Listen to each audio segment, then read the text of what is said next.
Governor Muftuang visit attacked Plateau community, vows decisive action. FCT court says Yahaya Bello's passport not in its custody. Nigerians question JAMB's integrity, relevance and exam glitches, rising challenges.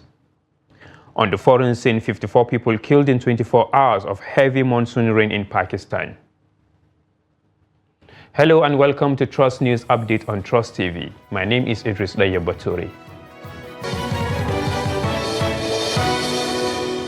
Now, Plateau State Governor Caleb Manasseh Mutfwang has visited Binda community in Riom local government area, where suspected armed men launched a deadly attack, killing at least 27 people, including women.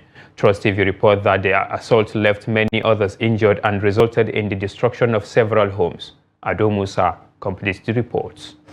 Residents say the attackers stormed the community in the middle of the night while most people were asleep, leaving behind a trail of death and destruction. During his visit, Governor Mutfwang condemned the attack in strong terms. He acknowledged the efforts of security agencies but alleged that there are bad elements within their ranks who may be complicit in the violence. He assured the people of his administration's commitment to ending the recurring violence in the area. But let me promise you, Riom will not come down. By the grace of God, we will use every means at our disposal to make sure that this genocide comes to an end. I don't know who will tell me that what happened yesterday is farmers' herders clash. This is an act of terrorism. This is pure genocide. And I can assure you that we'll escalate this matter. Please be patient. I want you to be patient. Meanwhile, the chairman of the Christian Association of Nigeria in Riom, Dawo Musa, said the attackers succeeded in overpowering security personnel deployed in the area, allowing them to carry out the assault. That we are coming here, overpower their men, and they block their men, so they don't have entrance to this community, and that led to this massacre. While sympathizing with the grieving community, Governor Mutfwang urged residents to remain resilient and steadfast in protecting their ancestral lands and heritage. Ado Musa, Trust TV News, Jos. Now, troops of 3rd Division Operation Safe Haven have neutralized 2 bandits and recovered weapons and ammunition in Plateau State. A statement from the spokesman for the Military Special Task Force, Major Samson Zakom, said the operation was carried out on Wednesday following credible intelligence on plans by bandits to attack communities at Nteng in Kwan Pan local government area. Zakom noted that the said troops laid ambush for the bandits and made contact with them, resulting in a gunfire exchange. According to him, 2 bandits were neutralized while others fled with possible gunshot wounds, leaving behind bloodstains along their withdrawal routes. Zakom added that recovered weapons and ammunition during the operation are currently in their custody for further action, while troops are now on the trial of the fleeing bandit for interception.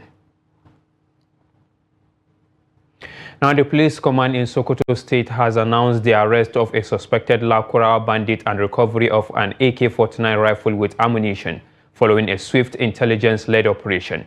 The Commissioner of Police, Ahmed Musa, disclosed this in a statement issued on Thursday by the command's Public Relations Officer, DSP Ahmed Rufai. According to Musa, operatives of the command's anti-kidnapping unit acted decisively on credible intelligence on Sunday, leading to the arrest of one Bubo Magaji from Jericho village in Silame local government area. The commissioner added that following his lead, police operatives on Wednesday conducted a meticulous search of the area and recovered an AK-49 rifle, a magazine, and 22 rounds of live ammunition. Musa described the arrest and arms recovery as a significant breakthrough in the ongoing effort to rid the state of criminal elements. The CP commended the vigilance of community members whose tip-off led to the successful operation and urged continued public cooperation in the fight against crimes. Now, Justice Marianne Anini of the Federal Capital Territory High Court says the travel passport of the immediate past governor of Kogi State, Yahaya Bello, is not in its custody, but with the Federal High Court, Abuja. Justice Aneni made this known on Thursday at the resumed hearing of the alleged money laundering case instituted by the Economic and Financial Crimes Commission, EFCC, against the former Kogi governor. She held that the court would have considered the application for the release of the defendant's travel document if it were in its custody. The judge said even if the request to retrieve the travel passport were to be granted, it would be of no effect since the passport was not in the custody of the court, but before Justice Emeka Nwite of the Federal High Court. The former governor is facing similar charges at both the FCT and the Federal High Court, Abuja. He had requested the release of his passport to enable him to travel out of the country on health grounds. His counsel, Joseph Dawudu San, had earlier submitted that the travel passport being requested was not in the custody of the court. Now, the Independent National Electoral Commission, INEC, has extended the continuous voter registration in Anambra State ahead of the state governorship election. The decision was reached during its regular weekly meeting on Thursday in Abuja. The meeting reviewed the ongoing preparation for the forthcoming off-cycle governorship election in Anambra State and further update on applications for registration by new political parties. The commissioner said it is pleased with the turnout of registrants in Anambra State and the peaceful conduct of the CVR in all 326 registration centers in the state. It revealed that as of Wednesday, 16 July 2005, 96,085 new voters have successfully registered in the 9 days. On average, the commission said it registered over 10,600 voters per day, adding that in addition to that, 12,595 voters applied for transfer to their registration booth within and outside the state, while 7,061 persons applied for the update of their records or of the replacement of their damaged or lost permanent voters card, PVCs.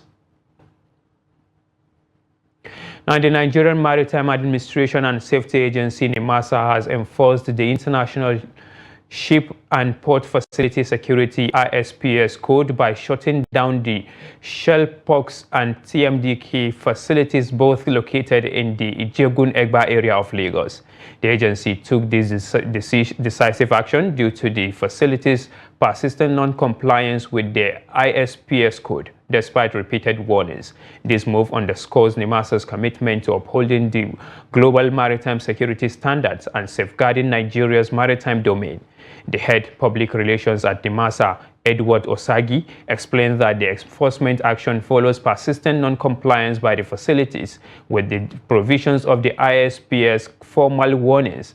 Osagi disclosed that the move aligns with global best practices and is in accordance with Section 79F of the ISPS Code Implementation Regulation 2014, which mandate the closure of any facility that remains in violation or over 3 calendar months. Speaking on the development, the Director General of the NIMASA, Dayo Moberiola, emphasized the agency's commitment to safeguarding Nigeria's maritime domain. Now, the Adamawa State government on Tuesday joined the global community to celebrate World Youth Skills Day at a forum that brought together young innovators, government officials, and development partners under the theme Youth Empowerment through Digital Skills and Innovation. The event was organized by the Adamawa State Ministry of Entrepreneurship, Development, and received strong backing from the administration of Governor Ahmadu Umaru Fintiri. Trust TV's Gibson Soadigu reports.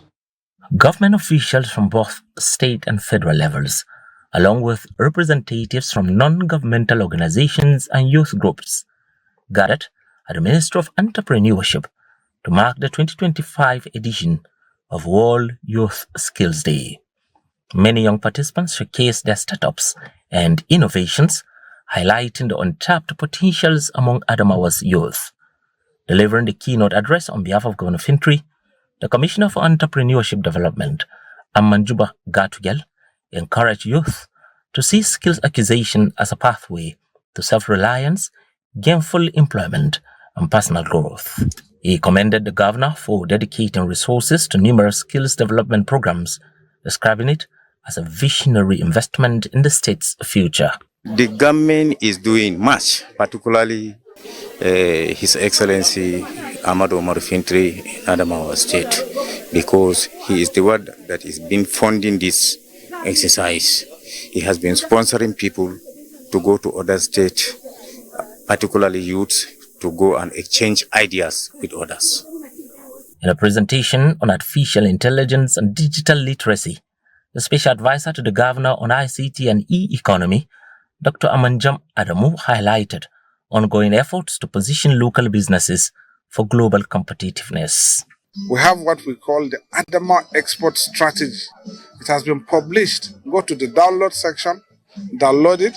You will see the priorities and areas of government where His Excellency is wanting to help people to add value to those produce that we are producing. Throughout the event, speakers consistently applauded Governor Fintri's administration for placing youth empowerment at the center of its development agenda, both in policy formulation and budgetary planning. Among the standout participants was 15-year-old Dayu Ahmed Amanjam, who shared his inspiring journey into the world of ICT and digital innovation. So then it will give me a general idea. I would use it in the software to give the final output. I will do some debugging, I will test it, I will make sure that it actually works. And then after it works, I will record what I have done and I will show it to the commissioner, the person who asked me to make this. And once I do, they will send me my money and I will give them the file of what I have done. The celebration concluded with an exhibition where attendees explored a wide range of locally made products, reflecting the creativity and resilience of Adamawa's youth. Gibson Soadgo, Trust TV News, Yola. Frustrations are mounting among Nigerians as many begin to question the integrity and relevance of the Joint Admissions and Matriculation Board (JAMB).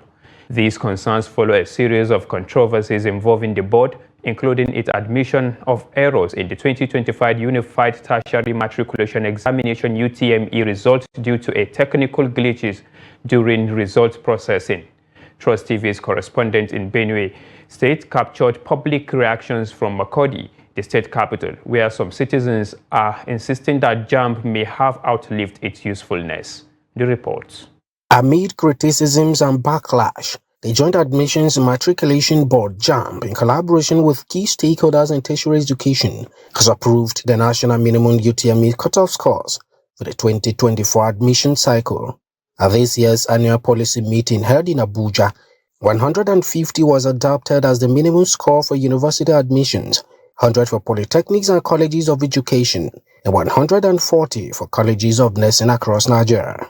This implies that no tertiary institutions may admit students who score below these thresholds, although individual schools may set higher cutoff marks for their programs. The announcement comes in the wake of JAMB's admission for a technical error that affected the 2025 UTME results at 157 centers nationwide. Despite measures taken to correct the situation, the public criticism continues to intensify, with many Nigerians, especially on social media, expressing deep dissatisfaction with JAMB's performance, questioning both its credibility and relevance in the current educational landscape. Some argue that JAMB no longer fulfills its intended role in regulating admissions into tertiary institutions. Another major concern is the high failure rate, with over 70% of candidates consistently scoring below 200 over the past 3 years. Parents and students also continue to raise issues with the computer-based test CBT system, which has frequently experienced technical failures since its introduction. Public perception suggests that students often travel long distances to examination centers only to be let down by malfunctioning systems or administrative lapses. Despite these challenges, some stakeholders still recognize the vital role JAMB plays in standardizing the transition from the secondary to tertiary education in Nigeria. Yeah, JAMB continues to remain relevant in terms of assessment of learners who are transiting from post-basic schools to the tertiary.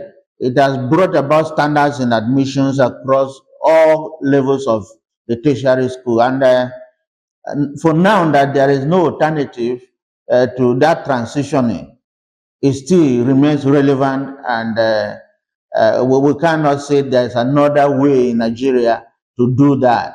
If you go to other countries in the world, there are different pathways to gaining admission into tertiary schools.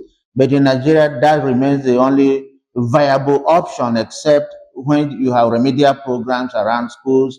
But even when you have remedial programs in the tertiary schools, necessarily you need to go back to have those JAMB entry documentation, even in part-time institutions like the National Open University. To acknowledge JAMB's importance in the educational sector, but questions the board's monopoly of admissions. He noted that recent lapses were the result of an overwhelming mandate and insufficient digital infrastructure. JAMB is the only body saddled with this responsibility. It is having that monopoly. And of course, once we begin to see the inadequacies of JAMB and problems regarding the examination, like what happened this year, where over 78% of candidates who wrote didn't get up to 200 marks to enter normally into tertiary schools, then you see that there is this monopoly is not for the good of the Nigerian populace, especially the candidates, especially the parents, especially critical stakeholders who are concerned about. It's very sad because of that monopoly, the whole JAM is the whole thing is over centralized. They may not even have the capacity, the personnel, and then the digital technology that is needed, those facilities for them to be able to conduct this exam for millions of Nigerians. For school administrators, the reduction in minimum cutoff marks is seen as a dangerous trend that could encourage laxity among students and ultimately lead to decline in educational standards. I'm strongly against it, because when I read that, I said, what do these people want in this country? Because if you are in the system and you see what the students are doing these days, they are no longer serious. So reducing the marks from 180 to 150, you are encouraging even those very unserious ones to get into universities. And when they get there, what happens? They depend on others. We give assignments there. They look for someone that's intelligent, and then the person does the work, and then they submit at the end. So it will affect the standard of education. Ahembe emphasized the need for JAMB to address critical gaps in its operations to restore public confidence. Because of what happened, they should sit up and then look and check where the mistake came from, where the failure came from, so that they can now, work on it and then improve on it. In response to the growing concerns, stakeholders are recommending a complete overhaul of JAMB. Proposals include adopting an advanced digitally secured examination model that allows candidates to sit for exams from home or from certified local centers. They are also calling for reintegration of real-time monitoring, facial recognition, and AI-based surveillance systems to safeguard the integrity of the UTME process.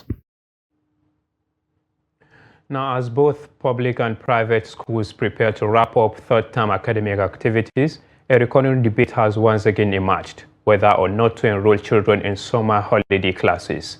While some parents believe these classes are essential for preparing students for new academic challenges, others argue that the break should be a time for family bonding, moral upbringing, and personal exploration beyond academics.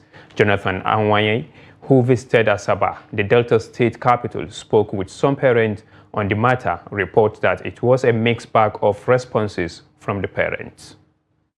In the past, school holidays were a time of anticipation and excitement for both students and parents. They provided much-needed breaks from routine, a chance to visit extended family, learn new skills, or even assist parents in their businesses. But that narrative is gradually changing, especially with the growing trend among private schools to organize structured summer classes. These classes vary in focus, duration, and format, but are often designed to reinforce academic skills, revise previous topics, and give students a head start for the next session. However, this trend has sparked a range of reactions from parents and education stakeholders. Some parents told Trust TV that enrolling their children in summer classes immediately after exams helped them stay engaged academically, build confidence, and improve their social and collaborative skills. Most times they play a lot during the holidays. They get distracted, and if you don't take them for summer classes, when they resume, most of the things that they've learned over the term, the previous term, they tend to forget. So the summer class is kind of a program they organize for them to be able to have a recap, go over what they have learned over the term, the previous terms, first, second, and third term, so that by the time we resume, they are abreast of their previous knowledge. Is very much needful to take your child to summer classes. First, you can not just be totally inclined or agree to that period when they are in school is in session. Summer classes are to give that child moral standard of learning and helping that child to see activate the speed of intellect. And two, my advice to a lot of parents is to give your child that summer classes in a proper environment. On the flip side, others argue that summer holidays should be strictly for rest and reflection. They believe parents should use the break to reconnect with their children, assess their academic progress, and instill values and morals that may not be adequately covered in the school curriculum. Personally, I feel you can take them to summer classes, but not immediately school closes. You can give them a break of like 1 week or 2 weeks so they can feel the motherly and parental love. Don't just, because most times when they go to school, you don't have to spend time with them. We don't have that time. Because when they come back, most times they are tired, they sleep, the next day they go to school. So once they close, you just take them to summer classes. That connection, that bonding, it's good to take them for summer classes, but I feel not immediately school closes. Just have some time, maybe 2 weeks, 3 weeks. You can take them out, bond with them before you can think of summer class. For them to, go through exam processes and school processes at a period of time, they need to rest, to calm their brain for a period of time in order to get themselves again. Mostly, it's very important for the parents to take notice of their children after school runs, school activities. You understand? So they need to take time to go through their children to know their level of academic, their level of education, how they are. You don't just send your child to summer classes. Meanwhile, some educationists have raised concerns that students are gradually losing the true meaning of holidays. They criticize the practice of sending children straight from the classroom into yet another round of structured learning, suggesting that some parents use summer classes as a means to offload parental responsibilities. Jonathan Awanyai, Trust TV News, Asaba. And now in business, the Nigerian Midstream and Downstream Petroleum Regulatory Authority, NMDPRA, on Wednesday kicked off a 2-day performance review session with companies currently holding gas distribution licenses. A statement by the operators said the review in compliance with the provisions of the Petroleum Industry Act, PIA. The PIA mandates that regulators review to ensure and monitor performance parameters of the industry and the quality of service provided by licensed operators. According to NMDPRA, the review focused on regulatory compliance, operational efficiency and health, safety, environment, and compliance HSE and C standards of the licensed gas distribution activities. The development comes as Nigeria grapples with low power generation, with the federal government looking to ramp up gas production and usage in the country. President of the Dangote Group, Alhaji Aliko Dangote, recently said there was no justification for Nigeria's low power generation output, arguing that if his conglomerate alone can produce over 1,500 megawatts for internal use, the country should be generating far more. And now away from Nigeria, heavy rains have been linked to 54 deaths in the past 24 hours in Pakistan, taking the toll to about 180 since the arrival of the monsoon in late June. The government disaster agency said on Thursday. Torrential rain has poured almost without pause across parts of Punjab province since Wednesday morning, causing urban flooding and houses to collapse. Rescue teams used boats to evacuate families from villages along the river further south in the morning, but the water had begun to recede by the afternoon.